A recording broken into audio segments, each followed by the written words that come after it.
Well, hello there. My name's Ben, and I just want to share a really simple concept to start exploring the guitar neck. Now, even if you do know your way around the guitar neck, I hope you stick around because this is just something that's fun to play around with, and it's a great way to build up more chord vocabulary.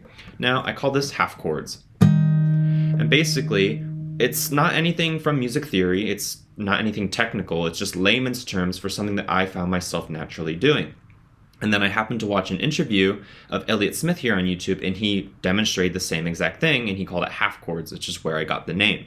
So basically, the idea with half chords is that we're going to make some sort of a chord shape. You could build something up on your own, or you could use open shapes you already know, and we're only going to let the notes that we are fretting ring out, which means muting all the other strings, all the other notes that we don't want.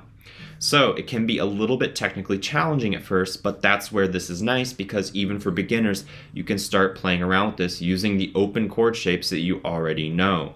So I'm just going to use this open C shape, but I'm going to slide it all the way up here so that my ring finger is on the 8th fret now.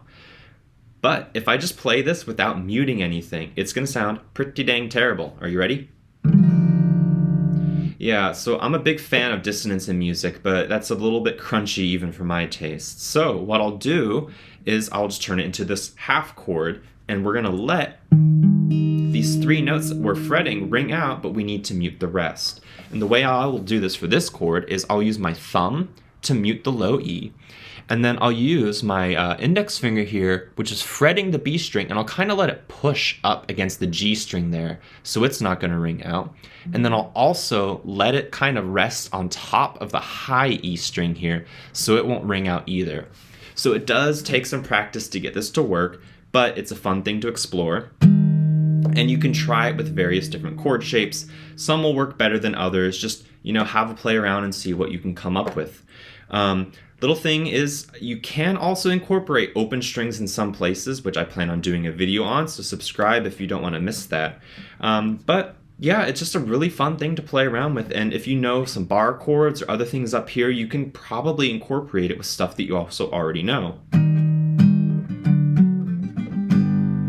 Just fun little things to play with, so toss me a like if this was useful, and subscribe if you don't want to miss that coming video, and leave a comment below if you found a cool chord that you could share with me, because I'm always up for learning new chord shapes. Chords are like one of my favorite things about music, so yeah. Thanks for sticking around. If you did, I think that's all I got for this one, so yeah, take care of yourself, and bye-bye.